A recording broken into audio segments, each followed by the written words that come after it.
लअल्लहुम यरजिऊन, मैं नहीं चाहता कि ये दुनिया की बुराइयां लेकर मेरे पास आए और फिर आखिरत के बड़े अजाब में मुब्तला हो।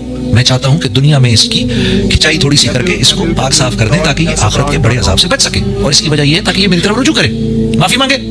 तो आपने फरमाया जो कौम खुल्लम खुल्ला बेहयाई करती है उस कौम में ऐसे अमराज आते हैं जिसका उनसे पिछलों ने कभी सुना नहीं होता, ऐसी अमवात आती हैं कि उसका उनसे पिछलों ने कभी सुना नहीं होता। जो कौम नापतोल में कमी करती है, यानी जिसके ताजिर बेईमान हो जाते हैं, हाँ, तो उस कौम पर अल्लाह की तरफ से जालिम बादशाह का तसल्लुत हो जाता है, जो ना उनके बड़ों की इज्जत करता है ना बच्चों पर रहम खाता है। जो कौम ज़कात रोकती है उस पर बारिश रोक दी जाती है कि एक कतरा आसमान से न गिरे अगर दुनिया में बेजुबान जानवर ना हो। जो कौम अमानतों को हड़प करती है, वादा खिलाफ हो जाती है। मैं और आप इस वक्त इस माशरे में सबसे बड़ी वादा खिलाफी कौन सी कर रहे हैं? जो हम सब कर रहे हैं, जो हम सब कर रहे हैं इस वक्त। एक वादा खिलाफी मैं आपसे कर रहा हूं, आप इनसे कर रहे हैं, वो इनसे कर रहे हैं, वो उनसे कर रहे हैं, उनसे कर रहे हैं। हम सब एक दूसरे से एक किया हुआ वादा उसके खिलाफ चल रहे हैं, सब के सब। और वो क्या है? रेड लाइट को तोड़ना, जानबूझ के रेड लाइट तोड़ना। मेरा हक नहीं है इस वक्त जाने का। हम 40 गाड़ियां खड़ी हैं रेड लाइट के ऊपर, एक आदमी तोड़ के निकलता है, हम 40 लोग देख रहे हैं कि इस जालिम ने, और यहां से आने वाली गाड़ियां हैं, हम सब देख रहे हैं इस जालिम ने इसको नहीं तोड़नी चाहिए थी, ये इसने हमसे वादा किया है, इस मुल्क के कानून को पूरा करने का वादा किया है, ये तोड़ के निकल गया। तो जिस कौम में आम तौर पर वादा खिलाफी आ जाती है, जिस कौम में आम तौर पर अमानतों का हड़प करना आ जाता है, अल्लाह के नबी ने फरमाया अल्लाह उस कौम को उसके दुश्मनों के हवाले कर देते हैं। ऐसे मेरे हाथ बंधे हुए हों, मेरे हाथ ऐसे और मुझे इस तरह मेरे दुश्मन के सामने ले जाया जाए, मुझे, मेरे घर वालों को, बीवी बच्चों को, सबको हमें ऐसे खड़ा कर दिया जाए, उसके हाथ में मशीन गने हैं, तलवारें हैं, खंजर है, वो कहे जो करना है इसके साथ अब आप करें, हम जा रहे हैं।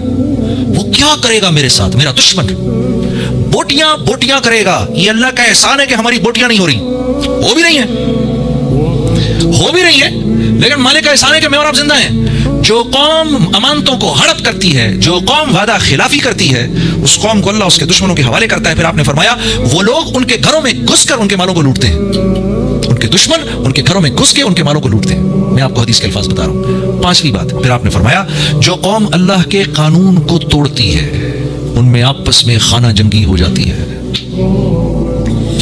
कल परसों एक साथी बैठकर अमेरिका को बुरा भला कह रहा था, मैं सुन रहा था, मैंने कहा यार चलो सारी बातें छोड़ो उनकी, जितने भी हैं, अरे 50 मुल्क एक हुए हुए हैं यार, कुछ तो सोचो यार, 50 मुल्क एक हो गए हैं। हाँ, हिंदुस्तान में 196 बोलियां हैं। कितनी बोलियां हैं जी? 196 बोलियां हिंदुस्तान में। हाँ, एक, अरे क्यों तोड़ा हिंदुस्तान? अरे भाई क्यों मांगा पाकिस्तान यार? क्या जरूरत? क्यों अल्लाह से 10,000 साल पुराना हिंदुस्तान तोड़वाया भाई? ये तो बताओ यार, खुदा के बंदो, कुछ तो जरा हम एक दूसरे से बात करें। क्यों करवा दिया भाई? क्यों अल्लाह के पीछे पड़ गए? या अल्लाह ऐसा मुल्क दे जहां तेरे हबीब की जिंदगी को जिंदा करें, ऐसा मुल्क दे या अल्लाह जहां इखलाक वाले मुसलमान हो, अल्लाह ऐसा मुल्क दे जहां पर अच्छे मामलात वाले ताजिर हो, अल्लाह ऐसा मुल्क दे जहां पर रहीम करीम हुक्मरान हो, अल्लाह ऐसा मुल्क दे जहां पर दिल में उम्मत का दर्द रखने वाली अवाम हो। उम्मत का दर्द, सिर्फ पाकिस्तान का दर्द नहीं, उम्मत का दर्द। आपको पता है मेरा आपका सबसे बड़ा कसूर क्या है? सबसे बड़ा कसूर जिसकी वजह से आज अल्लाह की तरफ से हमें मार पड़ रही है, ये मुल्क बना इस्लाम के नाम पर था। ये मुल्क बना इस्लाम के नाम पर था। इस्लाम के नाम पर बनने का क्या मतलब है? सहाबा जिस नहज को छोड़ गए उसी पर चलाएंगे हम। हाँ, सहाबा अपनी जिंदगी के बिगाड़ में, दूसरे की जिंदगी के बनने में अपनी जिंदगी का बनना नजर आता था उनको। सहाबा को अपनी जिंदगी के बिगाड़ में, सामने वाले की जिंदगी के बनने में अपनी जिंदगी का बनना नजर आता था। यार हमें क्या हो गया? हम क्यों लोगों से हक मांगने वाले बन गए? हम कब हक मांगने वाले थे? कुरान में एक जगह तो मुझे बताओ जहां अल्लाह के नबी का नाम लेते हो, अल्लाह का नाम लेते हो, कुरान में तो हक देना, हक देना, हक देना, ये उसको दे दो, ये उसको दे दो, ये उसको दे दो, ये उसके लिए छोड़ दो, ये उसको दे दो, ये उसको दे दो, दिनों रात तो ये है उस कुरान के अंदर। हाँ, क्योंकि तुमने अल्लाह को नहीं माना, अल्लाह ने तुम लोगों के ऊपर, मेरे ऊपर ऐसे लोग मुसल्लत किए जो हमें लोगों के बच्चों के मुंह से नवाला छीनना सिखाते हैं। इस बच्चे के मुंह से नवाला निकालो, अपने बच्चे के मुंह में डालो। आज ऐसे लोग मेरे तुम्हारे सरों पर हैं जिनकी हम इज्जत कर रहे हैं। क्योंकि ये मुल्क क्यों बना था? हमने तो सारे आलम के मुसलमानों के बारे में सोचना था, सारे आलम के मुसलमानों के बारे में। हज़रत अली करमल्लाहु वजहहु फरमा रहे हैं, तुम्हें पता है तुम गुनाह करते हो, तकलीफ मुझे होती है। कहा हज़रत क्यों? कहा तुमने अल्लाह के नबी से सुना नहीं कि पूरी की पूरी उम्मत एक जिस्म की तरह है, इसके किसी भी हिस्से में तकलीफ हो सारे जिस्म को तकलीफ होती है, सारे जिस्म को तकलीफ होती है। आज मुझे मिल जाए, इसको ना मिले, मैं खुश हूं इस बात से। तो क्या है, अब हर एक आदमी कह रहा है मुझको मेरा हक दो, मुझको मेरा हक दो, मुझको मेरा हक दो। हम तो हक देने वालों में से थे, हम तो हक देने वालों में से हैं। आप ये टीचर बैठे हैं, कोई टीचर है, ये स्कूल के दो बच्चों को काम देते हैं और कहते बेटा ये कल करके लेकर आए हैं, और मैं टीचर के साथ बैठा हूँ और मैं टीचर से ये कहता हूँ, टीचर मुझे ये कहता है कि जुनैद भाई देखो मैंने दोनों को काम दिया कि ये वाला करके आएगा, ये नहीं करके आएगा, तो इसका मतलब क्या है कि क्या टीचर नहीं चाहता कि वो ना करके आएगा? ये तो मतलब हदीस नहीं।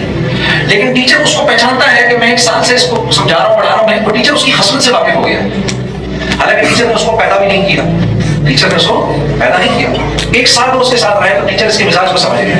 बिल्कुल इसी तरीके से अल्लाह ने क्योंकि हमें पैदा किया है, अल्लाह रब्बुल इज्जत हमारे मालिक है, खालिक है, अल्लाह को अपने कामिल इल्म से पता होता है कि मैं इनको सबको नेकी का रास्ता दिखाया है, सबको समझा रहा हूँ, अल्लाह को अपने कामिल इल्म से पता होता है ये मानेगा ये नहीं मानेगा।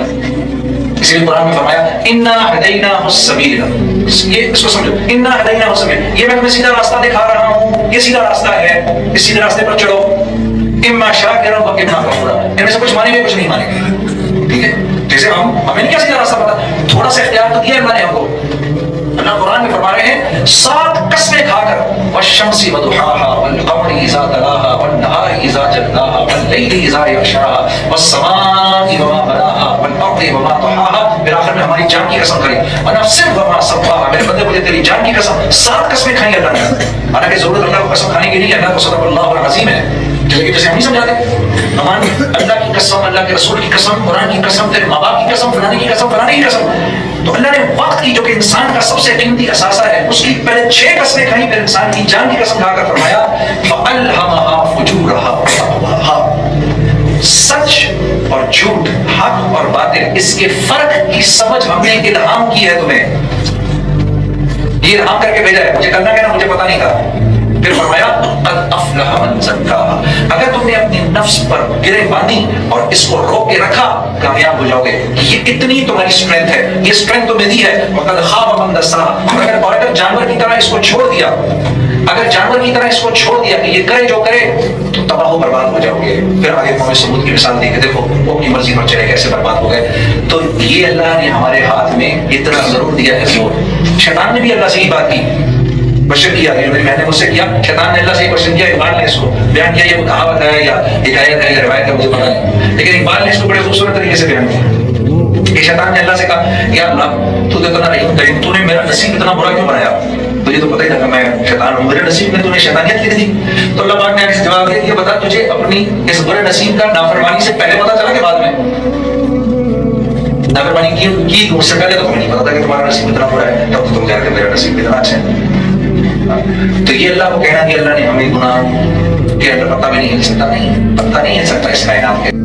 इंसान यूनिक इसलिए है कि इंसान को इतना जोर जरूर दिया है, फ़अल्हमहा फुजूरहा वतक़वाहा। सर मेरा क्वेश्चन ये है कि जैसे आप वहाँ पर लेक्चर सुन रहे हैं तो इसका काफ़ी इफेक्ट होगा, मुझ पर तो काफ़ी हुआ है, लेकिन आहिस्ता आहिस्ता जिस तरह हम बाहर जाएंगे, दिन गुजरेंगे, ये बिल्कुल वैनिश होता चला जाएगा, परमानेंट ही ना, क्योंकि बाहर का एनवायरनमेंट जिस तरह का, अगर एकदम से मैं नमाज़ें पढ़ना शुरू करूँ आहिस्ता आहिस्ता आहिस्ता वो खत्म हो जाते हैं, लेकिन वो परमानेंट नहीं रहेगी। तो मेरा क्वेश्चन ये है कि क्या तरीका इख्तियार किया जाए कि ये सारी जिंदगी दीन के साथ देखो जैसे मोबाइल है ना, कितना अच्छा मोबाइल है तुम्हारे पास, यानी इसको चलने के लिए इसको रोज चार्जर पर लगाना जरूरी है, ठीक है, लेकिन उससे भी इसीलिए मेरी जान तुम्हें ऐसे माहौल में रोज जाना पड़ेगा। इसीलिए मैं कह रहा हूँ जमात में मस्जिद में जाओ, नमाज़ बैठे होते हैं, जो मस्जिद में नहीं जाता ना ये अल्लाह के हुक्म पर नहीं चल सकता, इस बात को याद रखना, ये एक कॉर्नेट ट्रूथ है। जो मस्जिद में नहीं जा रहा ना उसको अल्लाह के हुक्म पर चलने का धोखा है, वो ये समझ रहा है कि मैं अल्लाह के हुक्म पर चल रहा हूँ, नहीं उसको धोखा है, वो अल्लाह के उन हुक्मों पर चल रहा है जो उसके नफ्स पर बोझ नहीं डाल रहे, जो नफ्स पर बोझ डाल रहे हो नहीं चल रहा, ठीक है। तो इस जितने दिन पर चल रहा है उतने दिन के नफे उठाएगा, बाकी की बैठी पड़ेगी इसको, ठीक है। अल्लाह की मंशा है पूरा का पूरा दीन, क्योंकि बरकतें अल्लाह की पूरे पूरे दीन पर आने के बाद उतरती हैं। 3 वक्त की नमाज पढ़ी, 2 वक्त की नमाज छोड़ दी, नहीं मेरे बच्चे ऐसे नहीं चलेगा, यहाँ सच बोला उधर झूठ बोला, ये नहीं चलेगा, ये बात नहीं चलेगी, ठीक है। अल्लाह को पूरा नहीं चाहिए, लेकिन अल्लाह चाहते हैं बदतरीन जाए, बतदरीज जाए। इसी के लिए जमातों में निकाल देते हैं कि अल्लाह के रास्ते में निकलो, वहां जाके अल्लाह की बुजुर्ग की बड़ाई बोलो। पहले डोज में 3 दिन काफी है, फिर 10 दिन, फिर 40 दिन, फिर 4 महीने की जरूरत होती है, फिर लोग 7 महीने लगाते हैं, 7 लगाते हैं, आधी जिंदगी लगाते हैं। करते नहीं है, सहाबा से भी आहिस्ता आहिस्ता आहिस्ता आहिस्ता नमाज का हुक्म बाद में आया। हज़रत आयशा फरमाती हैं रज़ियल्लाहु ताला अन्हा कि अगर ये सारे अहकामात शुरू में आ जाते तो हमें सहाबा नहीं चल सकते थे। क्यों? बतदरीज आहिस्ता आहिस्ता, पहले एमबीए के साल में तुम्हें ये पढ़ाया, दूसरे साल में फिर बहुत ज्यादा पढ़ा दिया, फिर तीसरे साल में और मुश्किल कर दी, चौथे साल में और करते करते आप 4 साल इस यूनिवर्सिटी के माहौल में, फास्ट के माहौल में आते रहे। अल्लाह करते हैं आपके एक दिन आप होंगे। जो कुछ सुना गया अल्लाह पाक इस पर अमल करने वाला और आगे लोगों तक पहुंचाने वाला बनाए। मज़ीद इस्लाही बयानात के लिए हमारा यूट्यूब चैनल ब्यूटीफुल बयान JJ को सब्सक्राइब करें और वीडियो को लाइक करें। जज़ाकल्लाहु खैर।